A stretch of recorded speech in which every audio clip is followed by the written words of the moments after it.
'Twas the night before Christmas, when all through the house not a creature was stirring, not even a mouse. The stockings were hung by the chimney with care, in hopes that St. Nicholas soon would be there. The children were nestled all snug in their beds, while visions of sugar plums danced in their heads, and Mamma in her kerchief and I in my cap had just settled our brains for a long winter's nap, when out on the lawn there arose such a clatter, I sprang from the bed to see what was the matter. Away to the window I flew like a flash, tore open the shutters and threw up the sash. The moon on the breast of the new fallen snow gave the lustre of midday to objects below, when what to my wondering sight should appear but a miniature sleigh and 8 tiny reindeer, with a little old driver so lively and quick, I knew in a moment it must be St. Nick.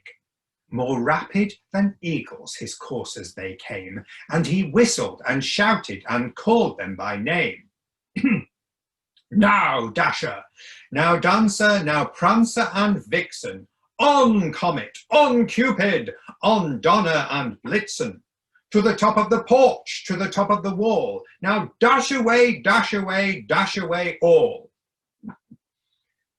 As dry leaves that before the wild hurricane fly, when they meet with an obstacle, mount to the sky, so up to the housetop the coursers they flew, with the sleigh full of toys, and St. Nicholas too. And then, in a twinkling, I heard on the roof the prancing and pawing of each little hoof. As I drew in my head and was turning around, down the chimney St. Nicholas came with a bound. He was dressed all in fur from his head to his foot, and his clothes were all tarnished with ashes and soot. A bundle of toys he had flung on his back, and he looked like a peddler just opening his pack. His eyes, how they sparkled, his dimples, how merry. His cheeks were like roses, his nose like a cherry. His droll little mouth was drawn up like a bow, and the beard of his chin was as white as the snow. The stump of a pipe he held tight in his teeth, and the smoke, it encircled his head like a wreath. He had a broad face and a little round belly that shook when he laughed like a bowl full of jelly. He was chubby and plump, a right jolly old elf, and I laughed when I saw him in spite of myself. A wink of his eye and a twist of his head soon gave me to know I had nothing to dread. He spoke not a word, but went straight to his work and filled all the stockings, then turned with a jerk, and laying his finger aside of his nose and giving a nod, up the chimney he rose. He sprang to his sleigh, to his team gave a whistle, and away they all flew like the down of a thistle. But I heard him exclaim ere he drove out of sight, "Happy Christmas to all, and to all a good night."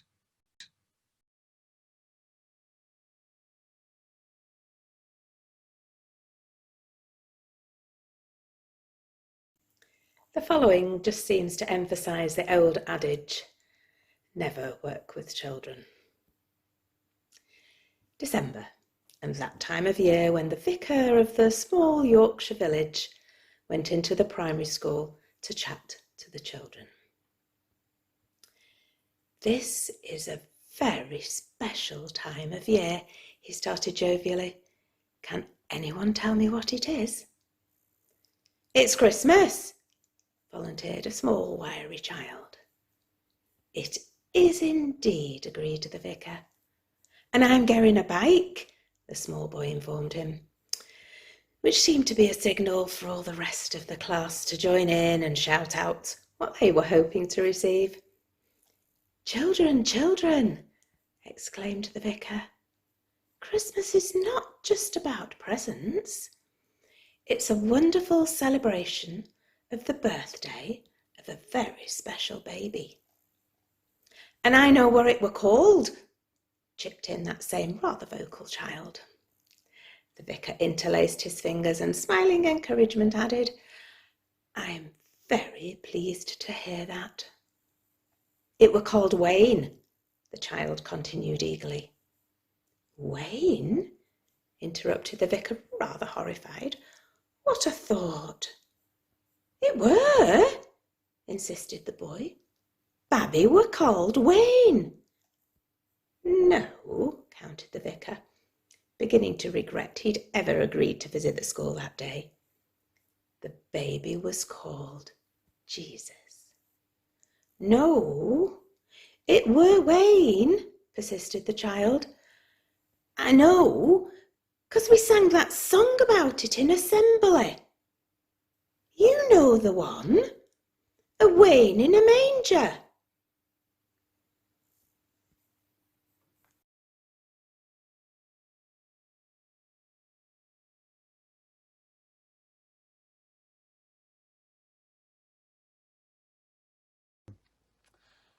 I'm the fairy in the panto down the village hall again. I've been the blooming fairy since I don't know when.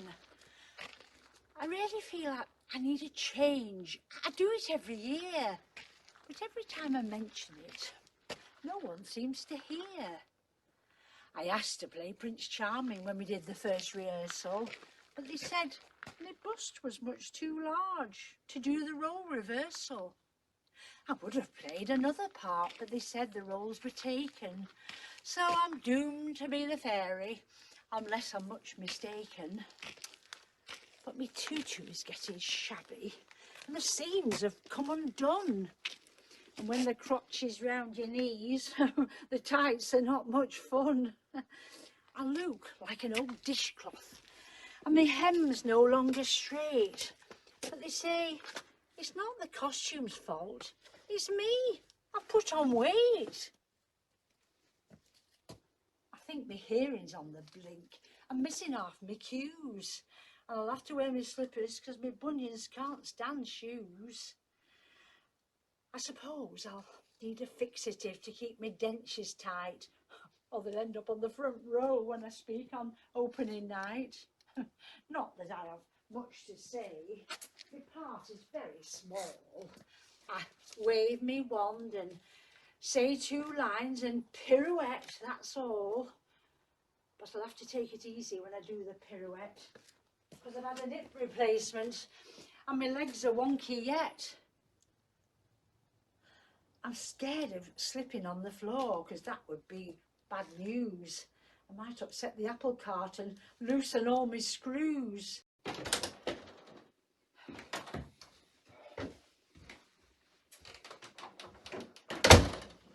I dyed my hair the other day. I thought no one would guess, but it ended up bright orange. So now I look a mess. I suppose my mind is youthful, but my body's full of age, and it's knowing how to blend the two when you're up there on the stage.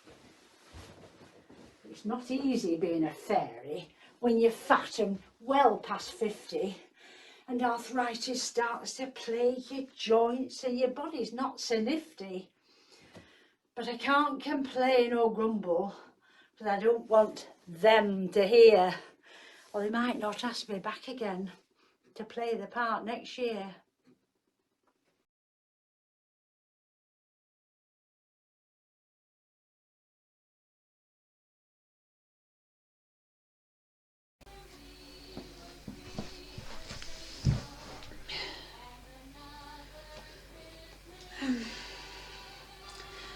To my dear husband.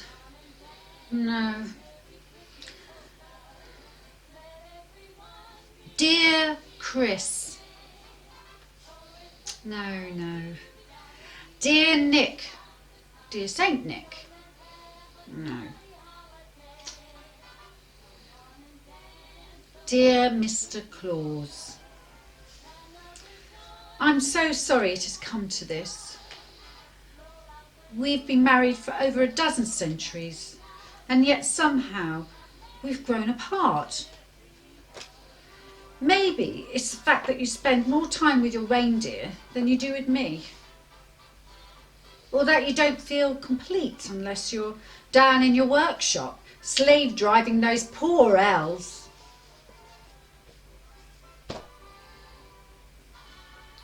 The rest of the world sees you as unceasingly jolly, a constant beacon of merriment. But they don't know the real Claus. Quiet, sullen, a workaholic who drinks too much eggnog. And what about that bowl full of jelly you call a stomach? Maybe you should spend less time making a list and checking it twice, and more time on the treadmill. I'm sorry, I don't mean to lash out. None of these things really matter. They aren't why I'm leaving you. The truth is, I've met someone new. It doesn't matter who it is. All that matters is how I feel when we spend time together. Hiding Easter eggs and decorating chocolate rabbits. All that matters is that we are happy. And I truly hope that you find happiness too. Maybe with the Tooth Fairy. She's always had a thing for you. You have my blessing. Goodbye, my husband. I'm leaving this note next to a glass of milk and some cookies for old time's sake. Farewell.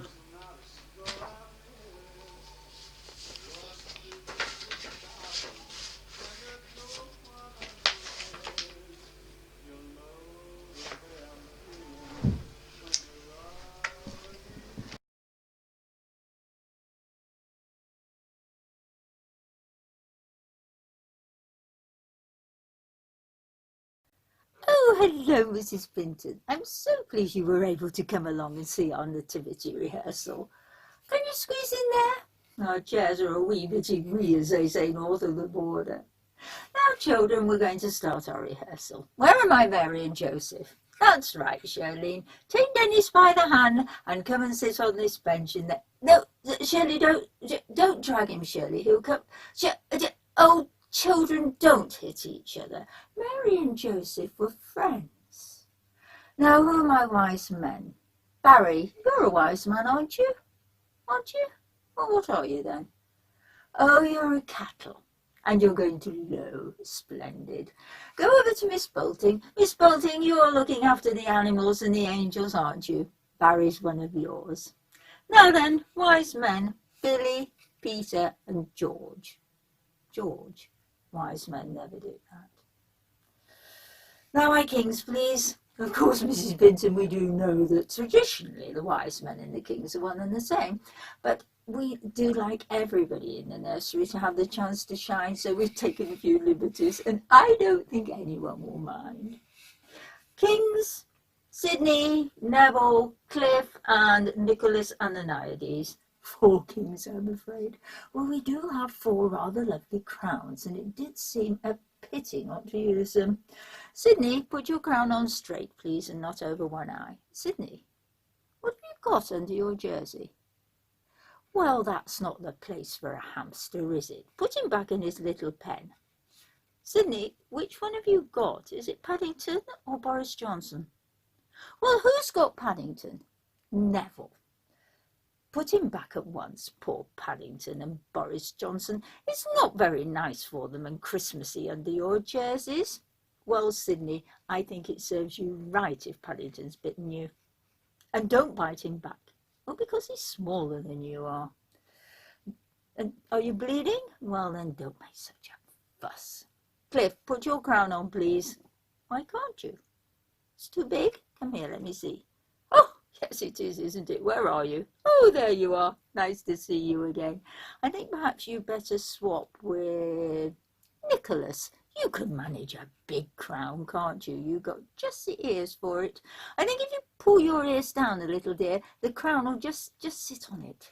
And lean back. Yes, that's it, dear, don't move. Wise men and kings, don't muddle yourselves up, please. Now then, shepherds.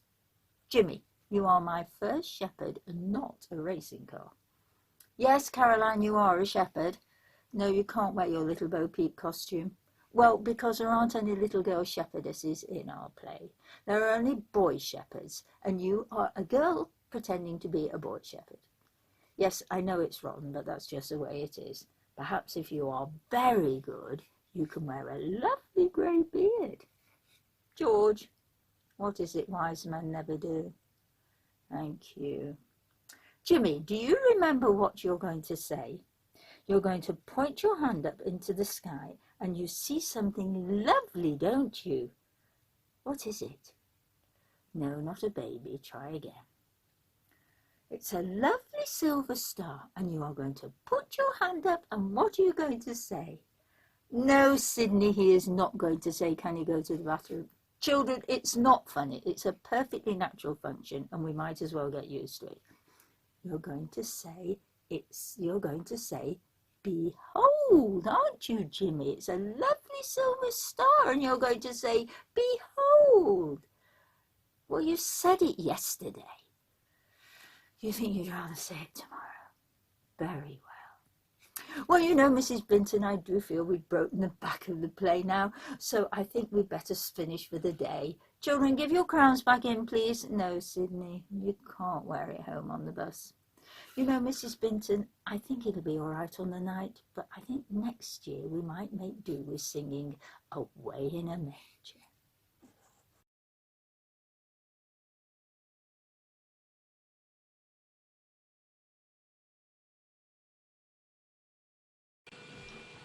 I've told you before, I'm not wearing this, it makes me look daft.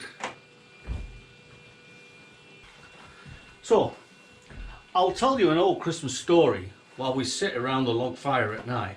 Why each Christmas tree has a fairy on top, and why Santa's beard is so white. It happened one winter in England, on a dark Christmas Eve long ago. There was Santa out doing his rounds and playing on sledging to snow. He were taking all the presents to houses, and then, when that first job were done, he went round again with his fairies, putting Christmas trees in every one. Now just when he thought he might finish, and the last house were almost in sight, he went to fetch more trees off toboggan, and found he were just 4 trees light. This discovery quite upset Santa, so he gave his reindeer a shout, "Whelp!" and he sent for his Christmas tree fairy to chastise her for leaving them out. "Hey, by gum, there's a daft little fairy. That's as daft as a fairy could be. When they packed up sledge this evening, they must have missed off some at trees." "Oh, bugger," replied little fairy, which was really quite unfairy-like. "I'll have to go back to the factory." And with that, she jumped on her bike. "Hold on a minute," cried Santa. "There's a way that won't let you forget. Fetch 1 tree for each of your fingers on the right hand. That way you'll get it right yet." Then off shot up like a shot went our fairy, much faster than the light from the sun, because Einstein hadn't yet been invented, so she wasn't to know it weren't quite done. Now, if you could have watched little fairy, there were trouble to come, you could tell, for when she were counting her fingers, she counted her thumb in as well.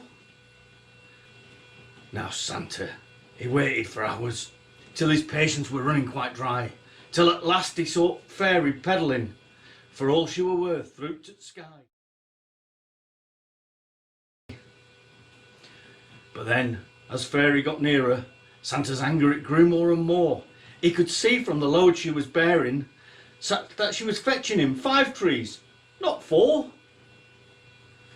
Then Santa got redder and redder, started roaring with all of his might, till the glow from his nose outshone Rudolph, and his beard, it began to turn white.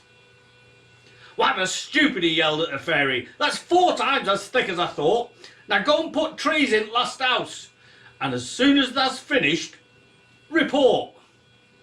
Straight away off went our fairy, and as soon as she'd finished last place, she brought fifth tree back to Santa and waved it in front of his face. Whatever shall I do with this one? Our innocent fairy required. So Santa he upped and told her, 'cause by now he were feeling right tired. The fairy she looked up at Santa, and her face it turned a mite red, but then like a good little fairy she was, she went and did as he said. So now at the end of my story, you'll see why to this very night each Christmas tree has a fairy on top, and why old Santa's beard is so white. Happy Christmas everyone.